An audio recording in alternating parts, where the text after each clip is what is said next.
Monday special. We have two great panels of experts with us tonight. Speaking to us on the politics come all the way Ganjo, Barak Muluka and Edward Kisengani. I'm talking to them shortly. We're also talking to the campaign strategists this hour from Jubilee, Raphael Tuju, and from NASA, Peter Kaluma. I want to start by taking you here back to our magic wall as we look at what are the quote-unquote swing areas. And these are divided across the different regions. We want to start with the Rift Valley. We're calling it swing because of NASA's assertion that they've made some inroads in this area. So how many votes might there be? Some of the areas that may be up for grabs, Kajiado and Narok, 456,000 plus votes there. You've heard NASA saying that in the South Rift region in particular, there could be a battle, and we'll wait to see about that. Let's move on to another region now.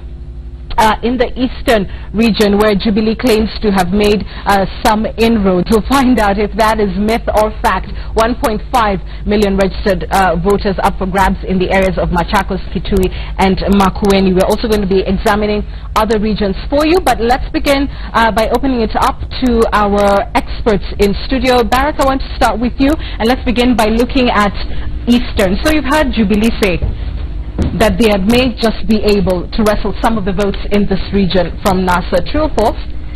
Largely false, I think.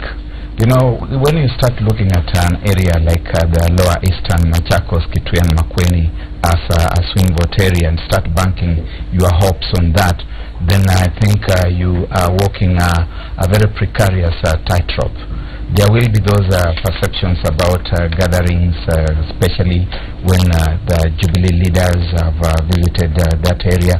But these are places where decisions have solidly, more or less, been taken. You may make some chippings out of that, but significantly, you are not going to make a fundamental dent. So when you look at Maendeleo Chap movement, Machakos Governor Alfred Mutua, what do you think? He sits himself, first of all, quite precariously. If I were to advise him, I would tell him to get into overdrive, because he risks not only failing to deliver the vote that he has promised President Kenyatta, but risks being a casualty. All right. Kisengani, let me come to you, to the Rift, and I don't know if we're able to bring you those figures again, but we've had, as I mentioned earlier, the South Rift being the major area where NASA believes it has made inroads, largely because they also have a coalition leader now from that area in the form of the Bomet Governor Isaac Ruto. Do you believe he can deliver significant votes in this area, and how many would he be able to wrestle, do you think? I think if you look at the Rift Valley, especially within the Kalenjin water-rich areas, they generally go to Jubilee. But I think the NASA are not stupid. What I think they should do is just to get a reasonable number of votes that would make a difference when they come to 50+1. And in that regard, if you look at the patterns that took place during the nominations, most of the people who want the nominations have one or two things to pick with the deputy president. So when the president goes there to ask for votes, I think he has a dilemma whether to continue using the deputy president or he goes directly to them. So the wing that he has a protest about the deputy president is divided into two. The first group has decided to move out with Isaac Ruto. That probably is a minority group, but there is another group by Gideon Moi which still says they will support the president, but their support is direct. When you have a terrain that is so perforated like that, it has so many dangers inside, you know that you end up with some people not making proper choices. Last minute changes can take place. So in that case, therefore, Jubilee, NASA would be realistic that it can even raise up to 200 or 300,000 votes put together from Bomet, Kericho, Baringo. But if that's only within the Kalenjin area. But if you move towards the Trans Nzoia region, because it is also part of that Rift Valley, the vote for Trans Nzoia, I think realistically speaking, is not going to be a swing vote. It's likely to go the NASA way. Right. So it is quite a difficult thing. But Jubilee could pick more votes. But what NASA is looking for is just votes to make the +1. Barak, what do you think of that? I think Governor Isaac Ruto finds himself in the same docket as Governor Alfred Mutua. I don't think that NASA is going to make any significant dents in the Jubilee vote in Bomet in the South Rift. Eventually, when push comes to shove, they are going to vote the Jubilee way. And once again, you don't spend so much time there. Maybe they allow Governor Ruto to do as best as he can there. I do agree, however, that when you look at Trans-Nzoia, that is likely going to be enough a vote, just slightly under 400,000. And I think to classify that as a possible Jubilee vote or a swing vote. You don't think so? Kamodo, let's move to the coast where we've seen the president and his deputy, spend a tremendous amount of time, even running government from there, being there months on end. Will this pay off? I think coast is a tough one. If you check the voting patterns historically in the coast, I think it's going to be difficult for Jubilee. But I don't think that Jubilee is looking to win the coast. What they want is to get some votes, a few votes. If you can get 100,000, 200,000 more than you got last time, then you're ahead. Remember that the differential in the vote this time is not going to be that significant between the two camps.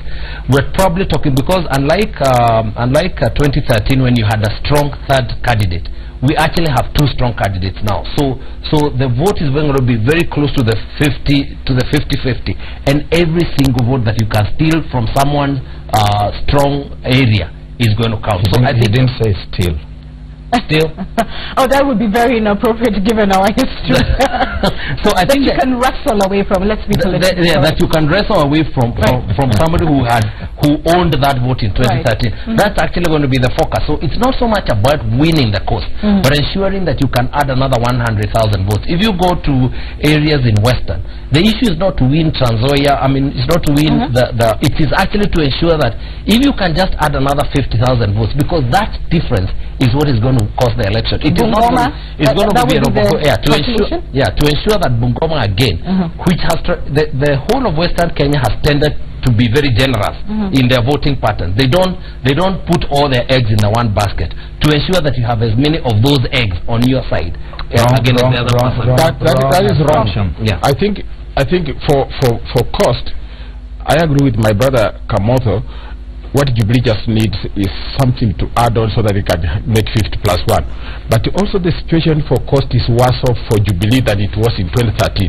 The reason being this: Jubilee spent most of the 4 years creating people who would destroy their vote, namely Kingi and Joho. So now even Joho and King can tell every voter there to fall in the Indian Ocean and drown in their honor. They will do it. So cost is going the NASA way. It's not going there.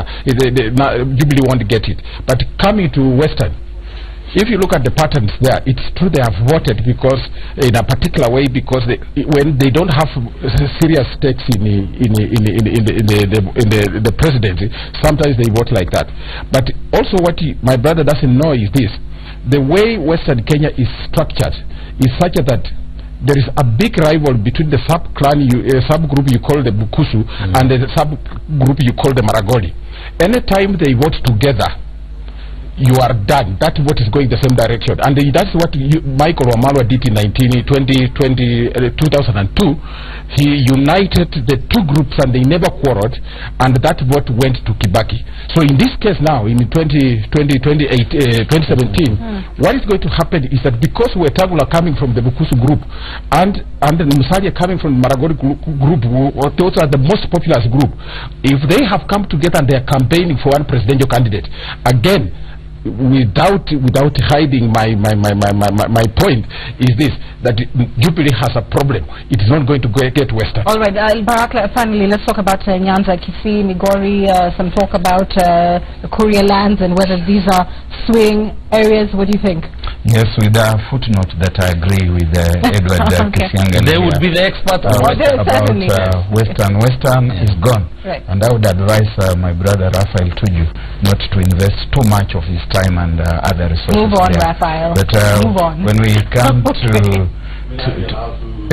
you'll have your rebuttal. You'll have your rebuttal very shortly. All right. When we come to the rest of Nyanza, looking at Kisii, looking at Kuria, there's a possibility of a slice of Nyamira going to Jubilee. I think Jubilee could also make some significant inroads in Kuria, but the rest of Kisii is going to be a tall order. Definitely they have got their homework cut out for them. All right, so let's go to the campaign teams. Raphael, starting with you, you wanted a rebuttal on that. What do you think Jubilee has done, particularly in the western region, that would guarantee you some significant votes in this election? Well, I wish I had the luxury of being a commentator like my brothers there, because they don't have to deal with the realities that we have to deal with. They can talk as professors and scholars, but you know, I'm in the trenches, so I know exactly what is going on. Probably they can tell us, Wetangula is running for Senate, but one of his opponents is an ODM candidate. That kind of discordance, what effect does it have on the ground? I mean, probably, you know, so the situation is not exactly. But does it affect the presidential vote in your favor? Well, I'm not saying that. I'm just asking that there are too many questions there. You know, the Luya land, I think, is a battle zone as far as we're concerned. We are seeing more and more of our Mulembe brothers, you know, coming towards our side because wamezungushwa kama ugali moto. They had one of their stars who was called Babu na Mwamba, and he hoped that he would be Secretary General of ODM, and then they visited Men on Black on him, and his star dimmed. You can see his star coming up again with his own party. And then they had something called COD, where Wetangula was a principal. Then they brought Mtego, NASA, which NASA had Wetangula in the first place. So it's a battle zone as far as you're concerned. All right. Peter, what do you think of that analysis?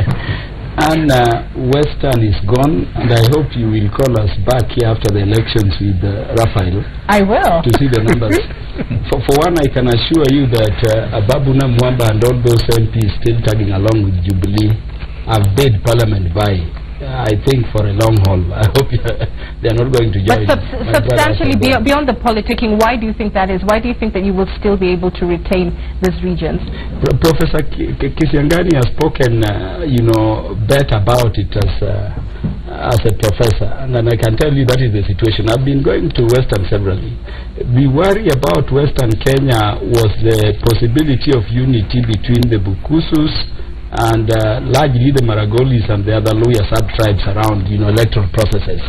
And I can tell you, you need just to go back to history. Whenever they have come together, they have always moved along. The mood additionally has been fouled by the manner in which, you know, Jubilee has been attending to Western Kenya. And you remember the president has been going to Central, he goes to Rift Valley, and you know, these things called development, the huge budgets are being, you know, initiated there. When you go to Western, it's talking of goodies and freebies, and of course, you know, some paltry and meager projects which are not, you know, impacting on the people. And these are the people who can look at the nation in totality and see, you know, they are being discriminated against. So the part of Western Kenya that we are talking about is walking along, in my belief. Mumia's fan paper that doesn't touch on the ordinary Western. Let me tell, can I say something? Go ahead. Okay, sorry, I can let you finish. Go ahead. Yeah, Go ahead. I'll let you finish, but yes, I wanted to say something. I talked, you know, about Western Kenya as a block, and I can tell you, the elections are not far; they are barely 2.5 months away. We will see the results. Yeah, but it is a waste of time as we speak for Jubilee either, you know, through their campaigners or otherwise to be pretending to be seeking votes there. It's a gone block.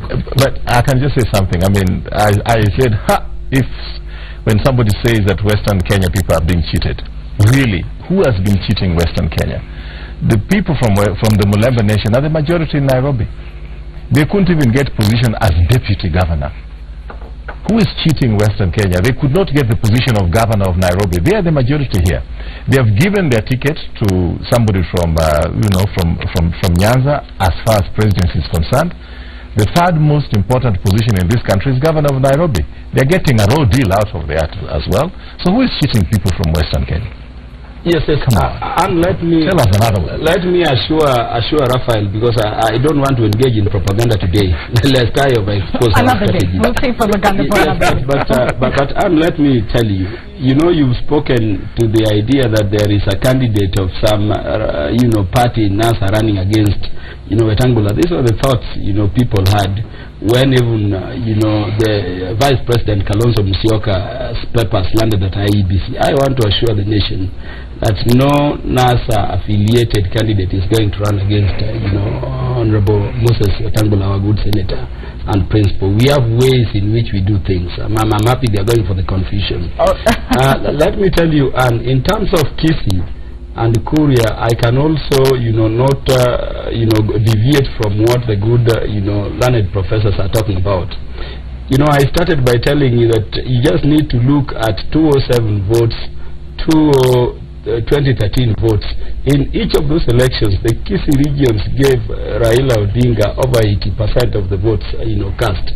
And I can tell you the situation has just deepened when we start campaigning and revealing to people, and I'm talking around those issues you are talking about. Kuria, of course, has been split, but what I know now is that as we go forward, we have eaten more into what Jubilee got in the Kuria areas than they have gotten. I told you that you need to look at the issues that will inform the voting patterns. Coast is intact. I wish Jubilee would want to rear this, but if you want to deal with Coast Province and you want votes there, you have to deal with historical injustices, more so those issues around land. And I remember I was telling you here last time. They've been giving out title deeds?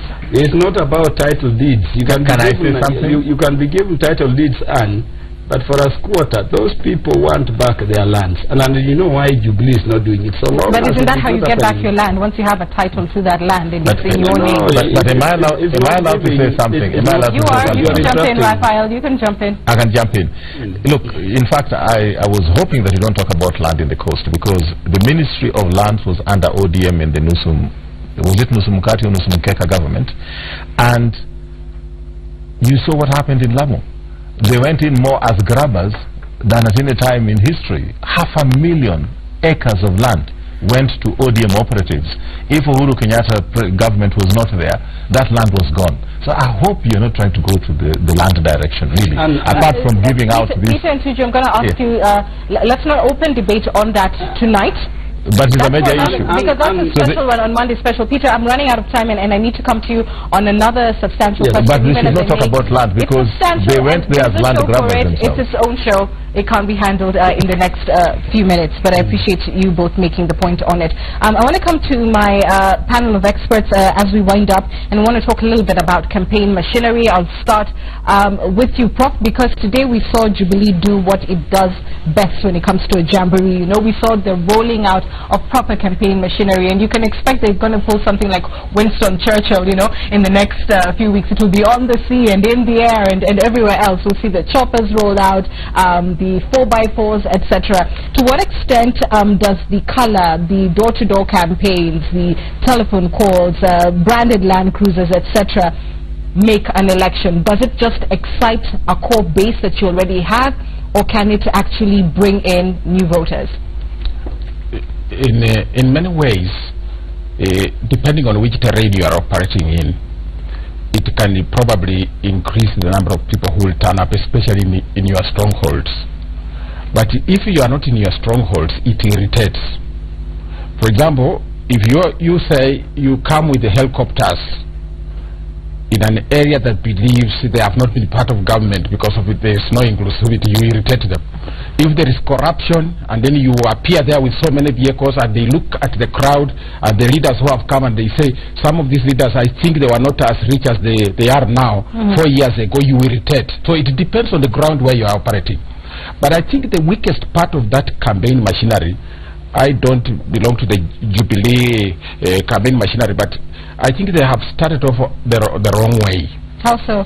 Quickly. Their machinery, in terms of messaging, it has lost direction. How? They are talking about things which are irritating people. they should just go back to their manifesto and tell the Republic, this is what we promised you. For example, simple things like we told you we would build stadiums 5 stadiums. But now, the reason why we didn't build it's like this, and we faced this challenge, but if you give us, we did ABCD, but we can now improve on this. That message comes to anybody reasonable better. But when you go into talking about only what you have achieved and you don't talk about the mistakes you have made or what you missed to do, you irritate voters, because these voters are not 1963 voters. They are actually very highly educated. We must address the things that they did not deliver. Yes, they should address the things that they did not deliver, but also accept the challenges that came out and then talk to the people. But look at what happened today, just finally on that point. Some people said, you have been in people who have been in government for 105 years are now telling you they can bring change. That is childish talk, and it does not sell anywhere. Who will believe you in this republic that you are saying either Raila Odinga or anybody else was in government for 100 years? They're talking about the combined years. So in terms of messaging, when you talk like that, no, wait. In terms of messaging, you start telling people what they cannot believe. You remember Kamoto Kanjo told us a few moments ago that your message must be believable. Right. Uhuru Kenyatta was Minister for Local Government. Before that, he became Deputy Prime Minister. Is it believable? What did he do? That is not the truth. Then of course, it's also true that the Deputy President Ruto was Minister for Education and even Agriculture. That is government. So when you tell a person like myself or my mother that these people are never in government, that one won't sell. So in terms of messages, Jubilee has lost direction, and I hope their strategists listen to me. You have started off with wrong messages, so that pomp and the is not going to give you what. Please address the messages, and also don't ignore the things that the public is saying about your failures in corruption, having a government which is not inclusive. We must deal with that. There are 2 other men on the panel, and we want to give them a chance before we wind up. I appreciate you. To you right now. I'm going straight to Barack. We've heard one common thread from the opposition. It's been pandering, but it came to the hilt yesterday, with many analysts saying that this election is Raila Odinga's election. It has his name written all over it. It's his to lose. All the odds and the gods are in his favor. True or false? It's very, very, very true. The thing that puzzles me, and I've said it time and again, time I've been here, that I'm also not getting the message from NASA, that they have got this whole notion about super alliance. And as a citizen, I keep on waiting to hear them telling me about a super deal. Where is this super deal that they're going to be bringing? I expected to hear Raila Odinga talking about a super economy, super education, super agriculture. They haven't officially launched their campaigns yet. Super citizenship. I expect that I'm going to be hearing about all these things, the notion of superness and superiority in what they are doing. But I do agree with Professor Kisiangani here that you can occasion consternation, that when you come and you are displaying this unashamed display of conspicuous consumption, the things that you have accumulated, and you are showing them to poor people who kind of feel like they have not been part of it, you have to be very careful about that. All right. Kabodo, I'll turn the question around for you. Is this the incumbent's election to win or to lose? There is no question that it's fairly difficult in an election like this to beat an incumbent. And the reason being that there is not much that NASA can promise that hasn't been promised before. So in a sense, the choices are between, do we keep what we already have or do we try something else? Has Jubilee performed so badly that you cannot give them another chance? And that is part of the challenge, and that's why I said in the beginning that the problem with this election is there's no wedge issue that ensures that makes NASA stand out, that it can guarantee a win of an incumbent who has the benefit of incumbency, and you cannot write off the benefit of incumbency. So I think the issue for me, in terms of messaging for Jubilee, is going to ensure that you're messaging not so much a national message, because a national message is not going to fly.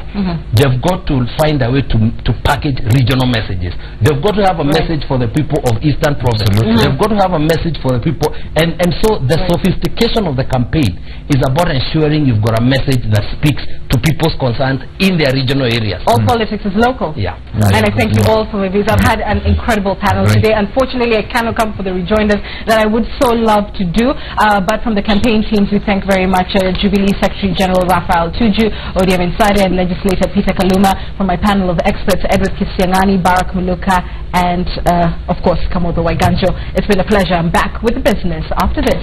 Stay with us.